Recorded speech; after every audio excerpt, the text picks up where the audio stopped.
All right, let's dive in. We're going to unpack a really smart blueprint for solving one of the biggest challenges a country can face, a critical shortage of healthcare workers. Our case study today is Morocco, where a new strategy is aiming to transform the entire health system, and it does it by challenging one big assumption, that the only answer is more money. So let's see how they're planning to pull it off. To really get a handle on the problem, you just have to look at these two numbers. In a big city like Casablanca, you've got about one doctor for every 860 people.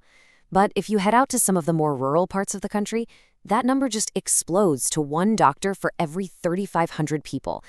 That's not just a gap, it's a massive chasm, and it's at the heart of this entire challenge. And this quote from public health strategist Dr. Karim absolutely nails it. You know, we often think the solution is building shiny new clinics. But what's the point of a building if there's no one inside who can actually provide the care? It's just a box, an expensive shell. The real bottleneck here isn't the buildings, it's the people. So first up, let's dig into the numbers behind this healthcare gap a little more. Because to really understand why their solution is so clever, we first have to appreciate the full scale of the problem they're facing. When you zoom out and look at the whole country, the data tells a pretty clear story. Morocco has about 18 health professionals for every 10,000 people. Now, that's well below the recommendations from the World Health Organization. And when you see that the country's spending just under 6% of its GDP on health, well, it becomes obvious that the old model of just pouring money into big city hospitals just isn't going to work anymore. It's simply not sustainable. And that gets us to the absolute core of this whole strategy. The big idea here isn't just to throw more cash at the problem. It's about a total shift in thinking. It's about spending lean and smart, designing a system that gets the absolute most out of every single person and every dollar that's already there. So how do you actually do that? Well, that brings us to the first big strategic idea or lever in this plan. And it's all about being a force multiplier. It's about taking the workforce you already have and making them dramatically more effective. The main concept here is something called task shifting. Now, I know it sounds a bit technical, but the idea is actually incredibly simple and really powerful.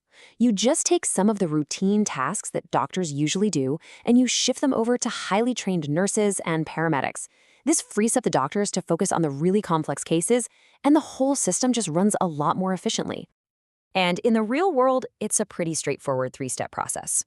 First, you train up your nurses and paramedics so they can confidently handle routine primary care. Think things like diabetes checkups. Second, you equip them with really clear step-by-step instructions for common conditions, so the quality of care is always high. And third, and this is so important, you support them by giving them access to doctors remotely for consultations when they need a little backup. And look, this isn't just some vague hope. They've put a hard number on it. The goal is to have 40% of all primary care visits handled and resolved right there at the local clinic by these empowered paramedics.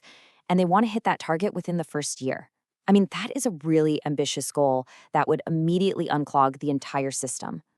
Okay, so task shifting is a great way to boost your overall capacity, but it doesn't solve that geography problem we talked about. That brings us to the second big lever in this plan, bridging that urban-rural divide to get doctors out to the places that need them the most. So, how do you do it? Well, you make going rural an attractive option. It's not rocket science, it's about putting together a really compelling package.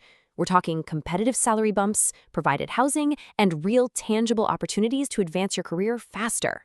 You throw in things like help with schooling for their kids, and you make rural rotations a mandatory part of training for new doctors, and all of a sudden, working out in the countryside looks like a pretty great career move.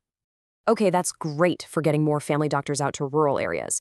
But what happens when a patient needs a specialist, a cardiologist, a nephrologist? How do you solve for the fact that they might be hundreds of kilometers away? How do you shrink that distance? The answer is you go digital. Specifically, you do it by creating these things called telemedicine hubs. This is where technology really steps in and becomes the great equalizer. And let's be super clear about what we mean by telemedicine hubs. We're not talking about some flashy app that needs a super fast internet connection to work. Nope. We're talking about practical, tough, reliable systems. Think of them like digital command centers, probably based at big university hospitals, that connect top specialists with tiny rural clinics using stable technology that works even on a low bandwidth connection. They focus on the big stuff, like managing chronic diseases and maternal health, and they bring that expert knowledge to the most remote corners of the country. So the first two levers are all about fixing the crisis right now. They're the immediate response. But for a real long-term fix, you have to go right to the source. And that brings us to lever number 3, building a sustainable pipeline to create the workforce of the future. This is all about getting into the medical education system itself and making sure it's producing the kinds of doctors the country actually needs. The strategy calls for more training positions in family medicine, creating quicker certification paths for doctors who want to work in rural care, and, this is a big one, tying public scholarships for med school to a period of mandatory service in a rural area. It's all about building the right kind of workforce from day one. Of course, all this needs fuel. It needs funding. But again, the key is to be smart about it. The idea is to create a special, dedicated fund. It's called the Primary and Digital Care Fund, and it's ring-fenced, which is just a fancy way of saying the money in this pot can only be spent on 3 things: developing the workforce, upgrading primary clinics, and building out that digital infrastructure. No vanity projects, just the essentials. So after you pull all these levers, what does success actually look like? How do you know if any of this is working? Well, the plan lays out a very clear 3-year scorecard with concrete targets you can actually measure. And here's the payoff. Within 2 to 3 years, this is what you should see. 40% of primary visits are getting resolved locally. The number of doctors in the poorest regions has doubled. Most rural clinics are connected to telemedicine. And for a patient, this means something really tangible. The chance of your essential medicine being out of stock drops to less than 5%. This isn't just theory. This is what progress actually looks like. Now, any plan this ambitious is going to have risks, and this strategy is smart enough to face them head on. What if doctors push back, worried that their roles are being encroached upon? Well, the solution is to have crystal clear job descriptions and strong support protocols. What if there are funding gaps? The plan is to get better at using the money that's already in the budget and to tap into development funding. In the end, if this whole transformation works, one health systems economist, a Dr. Layla, says it will boil down to one simple, powerful idea.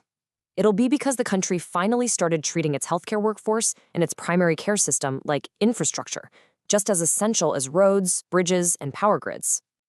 And that leaves us with one final big question to think about. Is this kind of lean, data-driven, people-focused strategy just a solution for one country? Or could this actually be the blueprint for the future of public health everywhere? It's a powerful thought. Thanks for joining me for this explainer.